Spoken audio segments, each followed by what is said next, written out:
உலகத் தமிழர்களுக்கு என் அன்பான வணக்கம். ஸோ நம்ம எனக்கு என்ன பார்க்க போகிறோம்னா வந்துட்டு பாஸ்தா பேக்.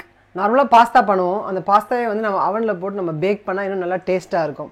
யூஸ்வலாக வந்து இங்கே இங்கிலீஷ் டிஷ்ஷஸ் எல்லாமே மோஸ்ட் ஆஃப் த டிஷ்ஷஸ் வந்து அவங்க அவனில் தான் பண்ணுவாங்க. அவன் இல்லாத வீடே இல்லைங்க. ஆக்சுவலாக எல்லா சின்ன வீட்லேயும் கூட அவன் இருக்கும். ஏன்னா வந்து பேசிக்காக இங்கிலீஷ் குக்கிங் எல்லாமே வந்து அவன் பொறுத்து தான் இருக்கும். ஸோ நான் வந்து இன்றைக்கி அந்த எப்படி பண்ணுவாங்க யூஸ்வலாக டிப்பிக்கலாக எப்படி வந்து பாஸ்தாவை பேக் பண்ணுவாங்க அதான் நான் உங்களுக்கு காட்ட போகிறேன்.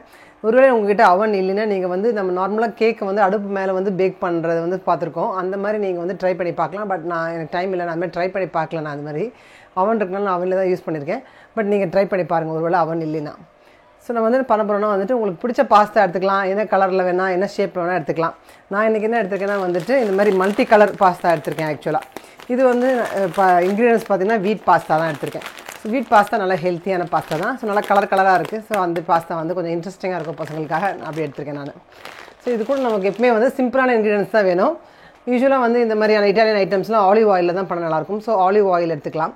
அது கூட வந்து 2 பல்லு பூண்டு அது நல்லா பொடியாக கட் பண்ணி வச்சுருக்கேன். அதே மாதிரி 2 சின்ன வெங்காயத்தை வந்து கட் பண்ணி வச்சுருக்கேன். அதாவது சின்ன சைஸில் இருக்க ஒரு பெரிய வெங்காயம். அது கூட வந்து இந்த மாதிரி ஒரு 8 ஹாஃபாக கட் பண்ணியிருக்கேன். மொத்தமாக 4 தக்காளி. இதை வந்து நல்லா அரைச்சி எடுத்துக்க போகிறேன். தக்காளி ஜூஸ் எப்பவுமே வேணும் பாஸ்தாக்கு. பெப்பர் தூள், மிளகுத்தூள், உப்பு இது 2 தான் நமக்கு மெயினாக வேணும்.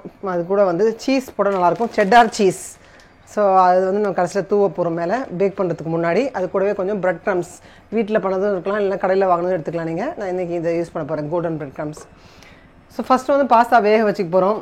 பாஸ்தா வெந்ததுக்கப்புறமா நம்ம இந்த மாதிரியான ஒரு அவன் ப்ரூஃப் டிஷ்ஷில் வந்து அதை ஃபுல்லாக போட்டுட்டு அதுக்கு மேலே வந்து நம்ம சீஸும் பிரெட் க்ரம்ஸும் தூவி ஒரு 20 மினிட்ஸ் வந்து நம்ம அவனில் வச்சு எடுக்க போகிறோம்.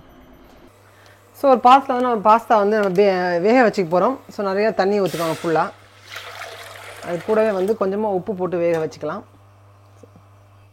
கொஞ்சம் உப்பு போட்டுக்கிறேன். அது கூட பாஸ்தாவையும் போட்டுக்கலாம். பாஸ்தா கவர்லேயே போட்டிருப்பாங்க மோஸ்ட்லாக. எவ்வளோ டைம் ஆகும்னு ஒரு 10 நிமிஷம் இல்லை 12 நிமிஷம் அப்படி ஆகும். அதுபடி நம்ம பாஸ்தா வந்து வேக வச்சு எடுத்துக்கலாம். பாஸ்தா இங்கே வேகட்டும். அந்த டைமில் வந்து இங்கே ஒரு பேன் வச்சுருக்கேன். கொஞ்சம் ஆலிவ் ஆயில் ஊற்றிக்க போகிறேன். இது கூட வந்து வெங்காயம் அது மட்டும் இல்லாமல் நான் வந்து பூண்டு தட்டி வச்சுருக்கோம் இல்லையா, அதை வந்து வதக்கிக்கலாம். இது வந்து வெந்தால் கொஞ்சம் பெருசாக வரும். அதனால் இன்னுமே கொஞ்சம் எக்ஸ்ட்ராவாக தண்ணியை ஊற்றிக்கிறேன். எக்ஸ்ட்ரா இருந்தால் வடிகட்டிக்கலாம் அப்புறமா. ஈஸியாக அப்போ நல்லா வேகும். ஸோ எண்ணெய் காஞ்சிடுச்சு. நம்ம வந்து இந்த பூண்டு அது கூடவே வெங்காயம் எடுத்து வச்சுருக்கோம்ல, அதை வதக்கிக்கலாம். இது நல்லா வதங்கட்டும். அந்த டைமில் வந்து நம்ம தக்காளியை நல்லா ஒரு ஜூஸ் மாதிரி பண்ணிக்க போகிறோம். அதனால் இந்த தக்காளியை வந்து நம்ம மிக்சியில் போட்டு நல்லா ஒரு கொஞ்சம் கூட இல்லாமல் திப்பியே இல்லாமல் நல்லா வந்து நம்ம அரைச்சி எடுத்துக்கலாம். ஸோ வெங்காயம் இங்கே நல்லா வதங்குற டைமில் இந்த மாதிரி சின்ன மிக்சியில் போட்டு நல்லா அரைஞ்சிரும். நல்லா அரைச்சி வச்சுருக்கேன் நான். இதை வந்து நல்லா மிக்ஸ் பண்ணிட்டு போகிறேன் தக்காளியை.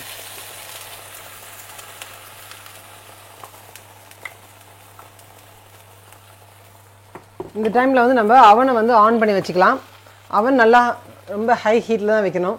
ஸோ நல்லா வந்து 220 டிகிரி செல்சியஸில் வந்து நான் தான் ஆன் பண்ணி வச்சுக்க போகிறேன். இப்போவே ப்ரீ ஹீட் ஆகிட்டுருக்கும். ப்ரீ ஹீட்னால் வந்துட்டு நம்ம உள்ளே வைக்கிறதுக்கு முன்னாடி அவன் அந்த டெம்பரேச்சர் ரீச் ஆகிடும், நல்லா சூடாக இருக்கும்.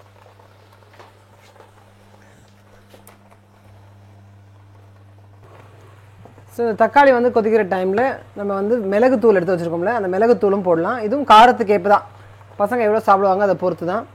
நான் வந்து ஒரு 1/2 ஸ்பூன் கிட்ட போடுறேன். இந்த மிளகுத்தூள் கூடயே வந்து இது இருந்துச்சுன்னா போடலாம், இல்லைன்னா நீங்கள் விட்டுடலாம். இட்டாலியன் ஹெர்ப்ஸ், அதனால் வந்து பார்ஸ்லி இந்த மாதிரி ட்ரைடு பொடியே இருக்குது, ஃப்ரெஷ்ஷும் இருக்குது. ஸோ எது கிடச்சினாலும் நீங்கள் வந்து கொஞ்சம் போடலாம். இல்லை ஆரிகானோ கூட போடலாம், சும்மா கொஞ்சமாக ஒரு வாசனைக்காக போடலாம். இல்லைன்னா விட்டுலாம். இது டோட்டலி ஆப்ஷனல் தான், அந்த ஒரு இட்டாலியன் ஃப்ளேவர் கொடுக்கறதுக்காக தான். ஸோ இதெல்லாத்தையும் கலந்தாச்சு. ரொம்ப இது ஒன்றும் வேக வேண்டாம், வெங்காயம் தக்காளி தான் இருக்குது. எப்படி நம்ம அவனில் வைக்க போகிறோம் இப்போது. இதை வந்து நம்ம இப்போ ஆஃப் பண்ணிடலாம்.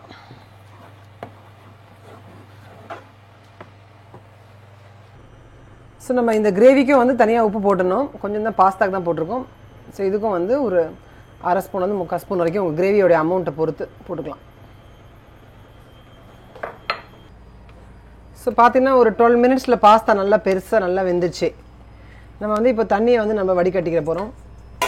ஸோ இந்த மாதிரி ஒரு கொலாண்டா இருந்தால் ஈஸியாக இருக்கும். அதெல்லாம் அப்படியே ஊற்றி பாஸ்தா தனியாக வடிகட்டி எடுத்துக்கலாம்.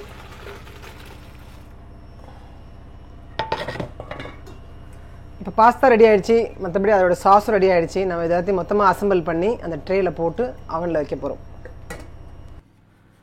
இப்போ வந்து வெந்த பாஸ்தாவையும் தக்காளியும் நல்லா இது மாதிரி மிக்ஸ் பண்ணி இந்த அவனில் டிஷ்ஷில் எடுத்துக்கோங்க. நல்லா மிக்ஸ் பண்ணிட்டேன் இப்போது. ஸோ இந்த பாஸ்தா நல்லா போட்டதுக்கப்புறமா சீஸ்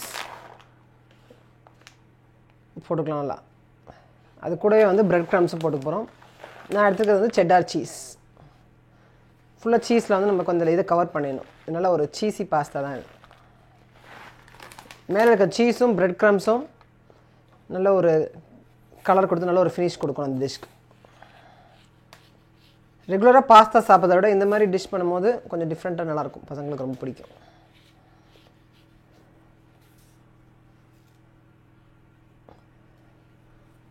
இப்போ அவன் நல்லா சூடாக இருக்குது. ஸோ நான் வந்து க்ளவுஸ் போட்டுட்டு ஒரு 20 மினிட்ஸ் கரெக்டாக எடுத்து வச்சுருப்போம். அதுக்கப்புறம் பார்க்கலாம்.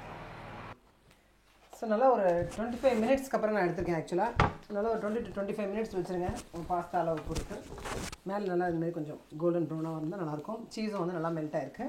நான் இதை கொஞ்சம் எடுத்து காட்டுறேன் எப்படி இருக்குன்ட்டு. இப்போது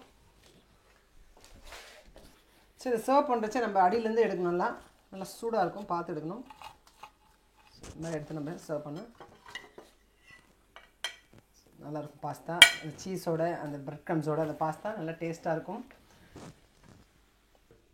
ஸோ எங்களோட சூப்பரான லஞ்ச் வந்து ரெடி ஆகிடுச்சு. நாங்கள் சாப்பிட போகிறோம். நீங்களும் வந்து சீக்கிரமாக இதை ட்ரை பண்ணி பார்த்து என்ஜாய் பண்ணுங்கள். அடுத்த வீடியோ சீக்கிரமாக பார்ப்போம். பாய்.